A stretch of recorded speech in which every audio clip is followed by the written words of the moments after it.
29 मार्च और आज के इस वीडियो में हम डिस्कस करने जा रहे हैं 29 मार्च के सभी इंपॉर्टेंट क्वेश्चंस। लेकिन इसके पहले हम रिवीजन करेंगे जैसा कि हमेशा ही करते हैं। 28 ऑफ मार्च के करंट अफेयर में हमने पढ़ा था कि भारत और मॉरिटानिया जो कि एक वेस्ट अफ्रीकी कंट्री है, इनके बीच पहला विदेशी कार्यालय परामर्श जो कि इसी मॉरिटानिया के नोवाकोट में ओपन किया गया है, इन्हें आयोजित किया गया। पेरिस 2024 ओलंपिक समारोह का उद्घाटन समारोह में रशिया और बेलारूस पार्टिसिपेट नहीं कर रहे हैं। दुनिया का पहला एआई सॉफ्टवेयर इंजीनियर जिसका नाम है डेविन, अभी हाल ही में गुयाना, ये भारत से दो डोर्नियर 228 विमान लेने जा रहे हैं। एचएएल द्वारा निर्मित, हिंदुस्तान एरोनॉटिक्स लिमिटेड द्वारा निर्मित। अभी हाल ही में ऑस्ट्रेलिया में तबाही मचाई है मेगन साइक्लोन ने। टी20 फॉर्मेट में 12,000 रन बनाने वाले पहले भारतीय क्रिकेटर विराट कोहली बने हैं। अभी हाल ही में भारत की जो गरुड़ एरोस्पेस है, इसने सीमा गश्ती निगरानी ड्रोन जिसका नाम है त्रिशूल, ये लॉन्च किया है। टी आर्मस्ट्रांग चांसन, ये क्यूबा में भारत के अगले राजदूत नियुक्त किए गए हैं। वर्ल्ड थिएटर डे 27 मार्च को मनाया गया। मार्च 2024 में ही भारतीय पुरातत्व सर्वेक्षण ने, यानी कि आर्कियोलॉजी सर्वे ऑफ इंडिया ने, भारत के सबसे पुराने मंदिर को उजागर करने के लिए मध्य प्रदेश में जो पन्ना है, जो कि हीरो के लिए प्रसिद्ध है, हीरे की खान के लिए प्रसिद्ध, डायमंड की मैं बात कर रही हूँ, यहाँ पर खुदाई का कार्य शुरू किया गया है। आगे चलते हैं और शुरू करते हैं हमारा पहला सवाल आज का। हाल ही में किस हाई कोर्ट ने मदरसा शिक्षा अधिनियम ये रद्द किया है? ये रिसेंटली रद्द कर दिया गया है इलाहाबाद हाई कोर्ट के द्वारा। अब आप कह रहे होंगे कि इलाहाबाद का नाम तो बदल करके प्रयागराज कर दिया गया है। मैंने कई बार आपको बताया है कि भाई इलाहाबाद का नाम भले ही प्रयागराज किया गया हो, लेकिन यहाँ का हाई कोर्ट अभी भी इलाहाबाद हाई कोर्ट के नाम से जाना जाता है। इलाहाबाद हाई कोर्ट ने मदरसा शिक्षा अधिनियम 2004 को रद्द किया। अब मदरसा क्या होता है आप लोग मुझसे ना पूछे, बहुत ही बेसिक जीके का फैक्ट है, सभी को मालूम है। मदरसों में मुस्लिम कम्युनिटी के जो बच्चे, इन्हें शिक्षा दी जाती है। तो इलाहाबाद हाई कोर्ट की लखनऊ बेंच ने UP board of Madrasa education act 2004 को असंवैधानिक घोषित किया गया है।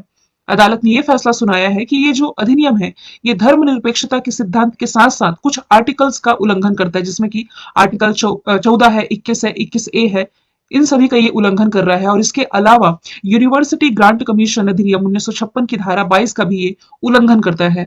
अदालत ने उत्तर प्रदेश सरकार को जो भी इस्लामिक मदरसे हैं, इसमें जो नॉमिनेटेड छात्र हैं, इन्हें नियमित स्कूली शिक्षा प्रदान करने के निर्देश दिए हैं।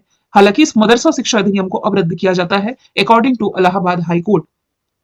अब यहां पर मैंने कुछ हाई कोर्ट ऑप्शन में रखे हैं, तो आप समझ ही गए होंगे कि क्वेश्चन में ऑप्शन रखने का पर्पस क्या होता है, कि कहीं ना कहीं उसी क्वेश्चन से रिलेट करके हम अदर ऑप्शन को डिस्कस कर सके। जैसे कि उत्तराखंड हाई कोर्ट अभी चर्चे में था। क्यों चर्चे में था आप रिलेट कर पाए यदि, तो ऋतु बाहरी उत्तराखंड हाई कोर्ट की पहली महिला मुख्य न्यायाधीश बनाई गई। राजस्थान हाई कोर्ट से आप क्या रिलेट कर सकते हैं?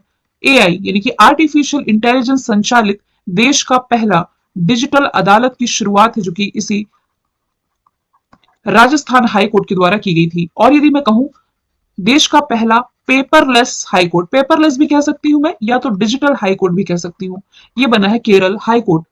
इसके अलावा आप क्या रिलेट कर सकते हैं?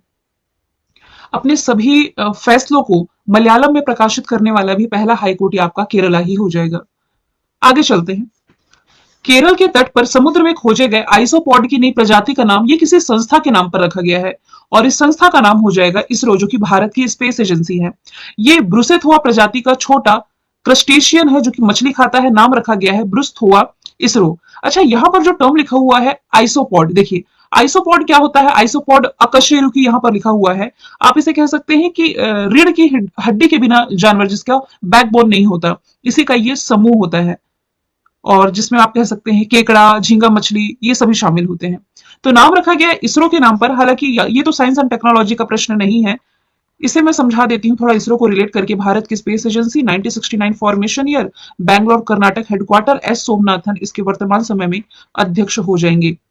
एक करंट का सवाल आप लोगों से मैं पूछती हूँ, यदि याद होगा तो मैंने कुछ दिन पहले आप लोगों को शिव शक्ति पॉइंट के बारे में बताया है, और क्या बताया है इसकी डिटेल आप लोग कमेंट बॉक्स में बताएंगे। इसरो का डिस्कशन आ गया इसलिए मैंने बता दिया है। बात की जाए यदि डिफेंस रिसर्च डेवलपमेंट ऑर्गेनाइजेशन की, तो इसने भारत नाम का ड्रोन बनाया था, और ये बाद में इंडियन आर्मी को सौंप दिया गया था एलएसी वाले एरिया में निगरानी रखने के लिए। हिंदुस्तान एरोनॉटिक्स लिमिटेड, तो इसके तो डोर्नियर विमान के बारे में मैं आपको बता चुकी हूँ, जिसके लिए गुयाना के साथ समझौता है ना। इलेक्शन कमीशन ऑफ इंडिया का सक्षम ऐप, जो कि आज की क्लास के लास्ट में हम डिस्कस करने जा रहे हैं। क्वेश्चन तीसरा है, आईपीएल इतिहास का सबसे बड़ा टीम स्कोर जिस टीम ने बनाया है, ये बना लिया है सनराइजर्स हैदराबाद ने। देखिए आरसीबी ने फिलहाल तो अभी तक कोई कप नहीं जीता है, मतलब अभी तक इसके 17 एडिशन खेले जा रहे हैं, बीता जो 16 एडिशन हो चुके हैं। मैं मेंस आईपीएल में आरसीबी के परफॉर्मेंस की बात कर रही हूँ। तो इसमें पुरुषों में आरसीबी ने अभी तक एक भी बार आईपीएल का खिताब नहीं जीता। हालांकि महिलाओं का जो सेकंड आईपीएल हुआ वो आरसीबी ने जीता। तो हालांकि एक रिकॉर्ड था आईपीएल में आरसीबी के नाम की, इसने सबसे ज्यादा स्कोर किया था अभी तक ना, 263 पर 5 का रिकॉर्ड था आरसीबी के नाम। और इसी का रिकॉर्ड अभी हाल ही में ब्रेक किया है किसने? सनराइजर्स हैदराबाद ने। अभी सनराइजर्स हैदराबाद और मुंबई इंडियंस का जो मैच चल रहा था, इस मैच का आयोजन जो हैदराबाद में किया गया था, 20 ओवर में 277 रन बनाए मात्र 3 विकेट के नुकसान पर, और इसी के साथ इसने आरसीबी का रिकॉर्ड तोड़ा। अच्छा, आईपीएल के इतिहास के कुछ बड़े स्कोर यहां से मैंने मेंशन किए हैं। लखनऊ सुपर जायंट्स, आरसीबी और फिर सीएसके के कि किस किस ईयर में इन्होंने ये कुछ अपनी उपलब्धियां हाईएस्ट स्कोर करके बनाई थी। हालांकि यहां यदि मैं बात करूं आईपीएल की, भारत का घरेलू क्रिकेट का टूर्नामेंट है, T20 फॉर्मेट में खेला जाता है, जिसे रेगुलेट कराता है बीसीसीआई, जिसका हेडक्वार्टर आप पढ़ते हैं मुंबई महाराष्ट्र में वानखेड़े स्टेडियम में। आईपीएल के अभी तक 16 एडिशन हो चुके हैं, ये इसका 17वां एडिशन है जो चल रहा है 2024 में। आपको एक नाम याद होगा मिचेल स्टार का। जब भी आईपीएल का डिस्कशन आता है मैं मिचेल स्टार का नाम आप लोगों को बताती हूँ। कोलकाता नाइट राइडर्स के लिए खेल रहे हैं। हालांकि है ऑस्ट्रेलिया से। आईपीएल के इतिहास के सबसे महंगे खिलाड़ी। आईपीएल के इतिहास की सबसे सफल टीम मुंबई इंडियंस है और फिर सीएसके है। दोनों ने 5-5 खिताब अपने नाम किए हैं। 5 बार चैंपियन ये मुंबई इंडियंस है। अभी इसके जो कैप्टन हो जाएंगे, याद रखें, ये हार्दिक पांड्या है, जो कि क्या ही कहें, अब इनके बारे में कुछ कहना विवाद का कारण बन जाएगा। सीएसके के कैप्टन ये भी चेंज हुए हैं भाई। ये कौन बन गए हैं? ऋतुराज गायकवाड़। दिल्ली कैपिटल, ये वुमेन आईपीएल जो हुआ था इसमें दिल्ली कैपिटल उपविजेता रही थी, आप रिलेट कर सकते हैं। अगला सवाल है, कौन सा खाड़ी देश पहली बार मिस यूनिवर्स प्रतियोगिता में भाग लेने जा रहा है? तो पहली बार मिस यूनिवर्स प्रतियोगिता में खाड़ी देश, देखिए यहां पर ना गल्फ कंट्री की बात की जा रही है। सऊदी अरब पहली बार मिस यूनिवर्स प्रतियोगिता में भाग लेगा। मैक्सिको में होना है अभी इसी साल सितंबर के महीने में।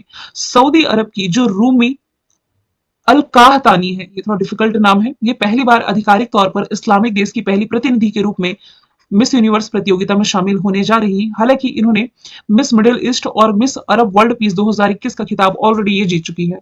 बात की जाए यदि सऊदी अरब की, कैपिटल रियाद, करेंसी रियल, यहाँ के किंग हो जाएंगे मोहम्मद बिन सलमान। अब यहां पर बात की जाए, यहां पर मैं सुधार दूंगी इसे, करंट अफेयर से यदि रिलेट करेंगे तो यहाँ का पहले अल्कोहल स्टोर ओपन होने जा रहा है। पहली महिला अंतरिक्ष यात्री रियाना बरनावी बनी। तीसरा पॉइंट इंपॉर्टेंट है, दुनिया की पहली 3D प्रिंटेड मस्जिद जो कि सऊदी अरब में ही बन करके तैयार हुई है। ऑप्शन के थ्रू यदि आप रिलेट करेंगे तो यूएई अभी 2023 में ही COP28 इसने होस्ट किया था, जलवायु परिवर्तन को लेकर के बैठक रही थी। कतर ने FIFA mains world cup 2022 host किया था, जिसमें कि विजेता रही थी अर्जेंटीना फ्रांस को हरा करके। ईरान जो है ये एससीओ में शामिल आधिकारिक तौर पर 9वां मेंबर कंट्री बन गया है। 5वां सवाल है, हाल ही में यूपीएससी के नए निदेशक के रूप में किसकी नियुक्ति की गई है? तो हंसा मिश्रा ये बने हैं यूपीएससी के नए निदेशक। इन्हें 5 साल के लिए सेंट्रल स्टाफ स्कीम के अंतर्गत नियुक्ति के लिए चुना गया है। ये 2010 बैच के भारतीय लेखा परीक्षक और लेखा सेवा के अधिकारी हो जाएंगे। यूपीएससी की स्थापना 1926 में हुई, दिल्ली में हेडक्वार्टर। इसके अध्यक्ष हो जाएंगे मनोज सोनी। किशोर मकवाना ये राष्ट्रीय अनुसूचित आयोग के अध्यक्ष अभी हाल ही में बनाए गए हैं। ये करंट अफेयर तो कुछ दिन पहले मैंने आप लोगों को बताया था। एएम खान विलकर का नाम यदि रिलेट करेंगे तो ये देश के लोकपाल हैं, हाल ही में इनकी नियुक्ति की गई है। रेखा शर्मा ये हो जाएंगी राष्ट्रीय महिला आयोग की अध्यक्ष, अभी चेंज नहीं हुई है, यही है। अगला सवाल है, ऑस्ट्रेलियाई ग्रैंड प्रिक्स फॉर्मूला 1 रेस 2024 की जिन्होंने जीती है ये है कार्लोस सेंज, जो कि फरारी के ड्राइवर हैं। इसमें चार्ल्स लेक्लर रहे हैं दूसरे स्थान पर। मैक्स वर्स्टप्पन मैंने ऑप्शन में रखा है, ये रेड बुल के ड्राइवर हैं और बेल्जियम से बिलोंग करते हैं। इनकी कार में आग लग गई थी जिसके कारण वो पहले ही रेस से बाहर हो गए थे। हालांकि इसके पहले जो मैक्स वर्स्टप्पन है ये सऊदी अरब ग्रैंड प्रिक्स फॉर्मूला 1 रेस जीत चुके हैं।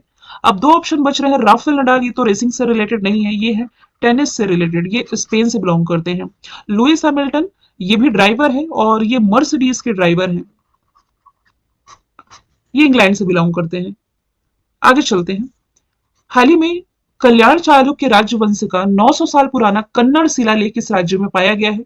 रिसेंटली ये पाया गया है तेलंगाना में। 900 साल पुराना है, तेलंगाना के महबूब नगर जिले के जडचेरला मंडल में पाया गया है। और फिर इसमें क्या लिखा हुआ है शिलालेख में? भावी पीढ़ी के लिए विरासत को संरक्षित करें। अब इस शिलालेख में ये लिखा हुआ मिला है। शिलालेख क्या होता है? पत्थरों पर जो उकेरा जाता है, पत्थरों पर लिखा हुआ लेख ही शिलालेख कहलाता है। तेलंगाना जिसकी राजधानी हैदराबाद मूसी नदी के किनारे है। मुख्यमंत्री रेवंत रेड्डी, राज्यपाल अभी हाल ही में सीपी राधाकृष्णन बनाए गए हैं। 2 जून 2014 को भारत का नया राज्य 29वां बना था। अब राज्यों की संख्या 28 है, कंफ्यूज ना हो। झीलों में पाकाल झील है और कशु ब्रह्मानंद रेड्डी नेशनल पार्क यहीं पर है। करंट से रिलेट करेंगे तो दुनिया का पहला 3D प्रिंटेड मंदिर रामागुंडम एनटीपीसी परियोजना, जिसका उद्घाटन प्राइम मिनिस्टर नरेंद्र मोदी ने किया, और पहली सोलर रूफ साइकिलिंग ट्रैक इसी हैदराबाद में शुरू की गई है। 8वां सवाल है, राष्ट्रीय जांच एजेंसी यानी कि नेशनल इन्वेस्टिगेशन एजेंसी के प्रमुख के रूप में रिसेंटली सदानंद वसंतदाते, जो कि महाराष्ट्र कैडर के अधिकारी हैं, इनकी नियुक्ति की गई है। नेशनल इन्वेस्टिगेशन एजेंसी की स्थापना 2008 में हुई, दिल्ली में मुख्यालय है। एक और अपॉइंटमेंट है, पीयूष आनंद को एनडीआरएफ का महानिदेशक नियुक्त किया गया है। NDRF that is national disaster response force. Ajit Doval ये भारत के नेशनल सिक्योरिटी एडवाइजर हैं। हीरालाल समारिया ये चीफ इंफॉर्मेशन कमीशन बनाए गए हैं। अनिल चौहान हो जाएंगे देश के CDS, chief of defence staff. अगला सवाल है, सीसीआई यानी कि कंपटीशन कमीशन ऑफ इंडिया द्वारा अनुमोदित ये जो लैंको अमरकंटक पावर लिमिटेड था ना, इसका अधिग्रहण अब कर लिया है अडानी पावर लिमिटेड ने। हालांकि हर चीज का अधिग्रहण देखा जाए तो अडानी ही कर लेती है। 100% अधिग्रहण किया है। ये जो लैंको अमरकंटक है ना, ये थर्मल पावर उत्पादन से जुड़ी कंपनी है। इसी का अधिग्रहण अडानी ने किया। आपको मालूम होगा अडानी ने पुदुचेरी में करईकल पोर्ट का भी अधिग्रहण किया था। एक हाइफा पोर्ट है इजराइल का, इसका भी अधिग्रहण अडानी ने किया था। हालांकि टाटा पावर से आप क्या रिलेट कर सकते हैं, नई संसद भवन के निर्माण का टेंडर इसे ही मिला था। रिलायंस इंडस्ट्रीज लिमिटेड जो है, ये चेन्नई में अपनी तरह का पहला मल्टी मॉडल लॉजिस्टिक पार्क स्थापित कर रही है। हालांकि भारत का जो पहला international multi modal logistic park है, असम के जोगीघोपा में बन रहा है। 2018 में इसकी आधारशिला रखी गई थी। उद्घाटन नितिन जयराम गडकरी जी ने किया था। 10वां सवाल है, दिव्यांगों के लिए चुनावी प्रक्रिया को आसान बनाने के लिए अभी हाल ही में जो ऐप लॉन्च किया गया है, इसका नाम है सक्षम ऐप। अब इसमें कंफ्यूज नहीं होइएगा, ये सवाल को मैंने दूसरे तरीके से ऐड किया। मैंने आपको ये सवाल पढ़ाया था कि इलेक्शन कमीशन ऑफ इंडिया के द्वारा नहीं, मैंने ये बताया था आपको कि सक्षम ऐप हाल ही में लॉन्च किया गया है। सक्षम ऐप ये किस संगठन ने लॉन्च किया, तब हमने पढ़ा था कि इलेक्शन कमीशन ऑफ इंडिया है। यहाँ पर सवाल को मैंने चेंज किया है, दिव्यांगों के लिए चुनावी प्रक्रिया को आसान बनाने के पर्पज से सक्षम ऐप ये चुनाव आयोग के द्वारा लॉन्च किया गया है। चुनाव आयोग ने घोषणा की है कि 85 वर्ष से अधिक उम्र के जो वोटर्स हैं और 40% बेंचमार्क विकलांगता वाले जो व्यक्ति हैं, ये घर से ही वोट दे सकेंगे। बात की जाएगी निर्वाचन आयोग की, इस समय डेली ही हम डिस्कस कर रहे हैं इनके बारे में। 25 जनवरी 1950 स्थापना, दिल्ली में हेडक्वार्टर। राजीव कुमार 25वें मुख्य निर्वाचन आयुक्त था। 2 अन्य में सुखबीर सिंधु, ज्ञानेश कुमार। शीतल देवी भारत निर्वाचन आयोग की पहली आप कह सकते हैं राष्ट्रीय दिव्यांगजन आइकन बनी है। और केवाईसी ऐप यानी कि नो योर कैंडिडेट ऐप भी इसे लॉन्च किया। भारतीय संविधान के आर्टिकल 324 से 29 में भारतीय निर्वाचन आयोग का उल्लेख है। स्टैटिक जीके में आज भी हम बदले गए नाम देखेंगे, जिसमें कुछ महत्वपूर्ण है, जैसे कि राजीव गांधी खेल रत्न अवार्ड ये अब मेजर ध्यानचंद के नाम से दिए जाते हैं। ट्विटर ने अपना लोगो चेंज किया, बदल करके एक्स कर दिया है। फेसबुक का नया नाम मेटा ग्रीक भाषा का शब्द है। मिड डे मील योजना का नाम है पीएम पोषण योजना। बिहार का मिथिला मखाना जिसे जीआई टैग मिला। छत्तीसगढ़ के रायपुर का नाम बदला तो 4 साल हो गए हैं, ये अटल नगर है। 2 साल पहले राजीव गांधी राष्ट्रीय उद्यान जो असम में, इसका नाम बदल करके ओरंग किया गया था। किस राज्य यूटी के मुख्यमंत्री अरविंद केजरीवाल को गिरफ्तार किया गया, ये कल का सवाल था जिसका आंसर दिल्ली था। आप सभी ने इसका राइट आंसर दिया। आज का सवाल है, कई पन्नी और खबरों में था किस राज्य का 26वां जिला बना है। आंसर जो भी है कमेंट बॉक्स